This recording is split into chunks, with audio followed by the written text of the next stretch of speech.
Welcome to the deep dive. How do you know what to believe when two close military allies present entirely different versions of the exact same event? Yeah, that is the big question. It's something that is really hard to wrap your head around. It really is. Today, our mission is untangling a massive web of conflicting narratives. We are looking at a March 9th explosion that happened on Sitra Island in Bahrain. Right? And the sources for today are excerpts from a recent Patreon post by KULT, specifically from their Geopolitics and Economy collection. It details these completely contradictory accounts. It does. But before we get into the timeline of all this, I do need to clearly establish the ground rules for you listening. Yeah, very important. Because this source material covers very recent, highly politically charged military actions involving the U.S., Israel, Bahrain, and Iran. So neither of us is taking a side here. Absolutely not. Our sole objective is to impartially report on the claims, the quotes and the data provided in the KULT text. We just want to help you understand the anatomy of conflicting wartime information. Okay, let's unpack this. We have to start with the anchor point. Baseline facts, yeah. Right. On March 9th, an explosion occurs in a residential area on Sitra Island. And the KULT source gives us the human cost right off the bat. 32 civilians injured. Including children. Including children who required medical attention. That is the undisputed reality on the ground. People got hurt. Exactly. But immediately, Russian and Iranian media start circulating claims that a U.S. Patriot missile basically failed. Oh, wow. Yeah, they claim the Patriot failed and actually struck the neighborhood. So U.S. Central Command, CNACOM, they obviously have to react to that. And they post on X. They do, and they are very forceful about it. Very forceful. They aggressively deny those claims, branding them as false in all caps. Right, they don't leave any wiggle room. No wiggle room at all. Yeah. CNCOM's official version is that an Iranian drone struck the neighborhood. And to back up this truth, they actually cite the Bahraini government itself. What's fascinating here is the sheer speed and the absolute unquestioned certainty of CNCOM's public stance. Yeah, they didn't wait around. No, because militaries try to swiftly control the narrative.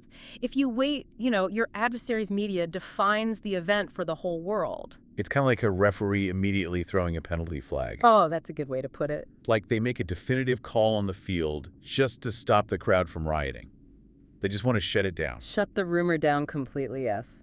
But if the referee points to the home team to justify the call, what happens when the home team later changes their story completely? Which brings us to the core paradox of this whole deep dive. Because the home team, Bahrain, did exactly that. They contradicted the referee. Completely. They issued a public statement that contradicted CNCOM. Here's where it gets really interesting. The Bahraini government declared on Saturday that a Patriot air defense system did intercept an Iranian drone over the Sitra Island residential area. Wait, really? They just flat out said the Patriot was involved. Yes. A spokesman told Reuters that this interception saved lives. The direct quote is, "Had the Iranian drone struck the residential area, it would have resulted in a significant loss of life." But CNCOM just said the drone did strike the area. Right. And Al Jazeera has since contacted CNTCOM about these discrepancies, but the conflicting narratives just remain completely unreconciled.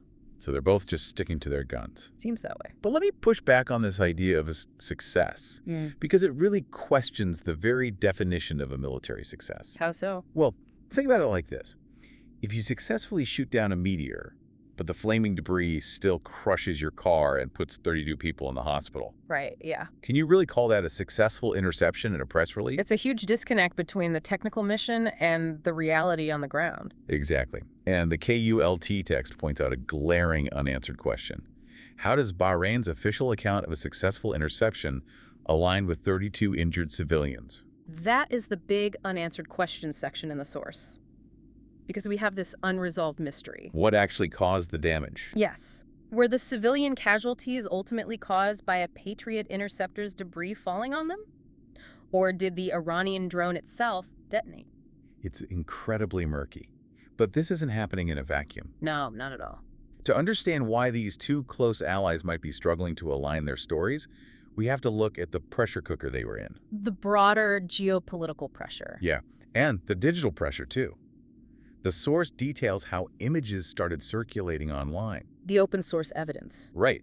Images showing a missile launched from within Bahrain, descending at a really low altitude. And this wasn't just some random rumor on X. No, DropSite News actually got involved. They geolocated this launch near a Bahrain air defense site. Which heavily fueled skepticism of the U.S. version of events. So what does this all mean? With outlets like DropSite News geolocating amateur videos of low-altitude missiles. It changes everything. Right. Hasn't the era of the official military press release, acting as the final unquestioned word, totally vanished? I agree completely. If we connect this to the bigger picture, you have to look at the immense volume of attacks happening at that exact time. The source mentions February 28th, right? Yes. The March 9 events happened during an intense campaign of retaliatory Iranian attacks. Following the launch of a U.S.-Israeli military operation against Iran. Exactly. And you have to remember the sheer volume we are talking about here.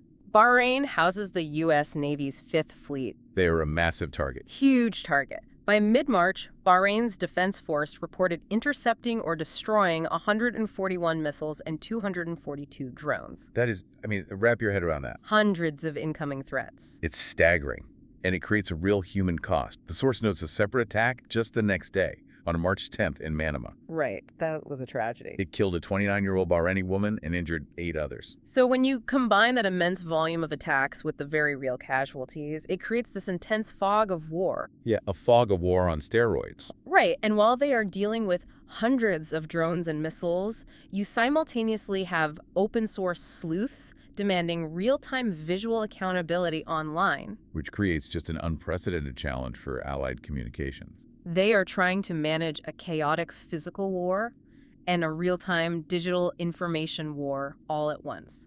So for you listening, let's just briefly summarize this journey. It's a lot to take in. It really is. In a single day, you have 32 injuries, a geolocated video, and 2 completely different official stories from close allies.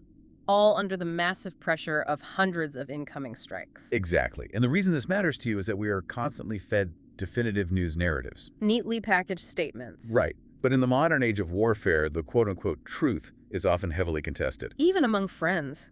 Even among the closest of allies. This raises an important question. It really does. Yeah. Because if modern military allies who are equipped with the highest levels of radar, satellite telemetry, and instant secure communication, Best tech in the world. the absolute best, if they cannot publicly align on the basic physical facts of a missile strike in a civilian neighborhood, you have to ask yourself something. What's that? How much of our broader historical record of conflict is built on similarly unreconciled, contradictory narratives? Wow. That is definitely something to mull over. Until next time.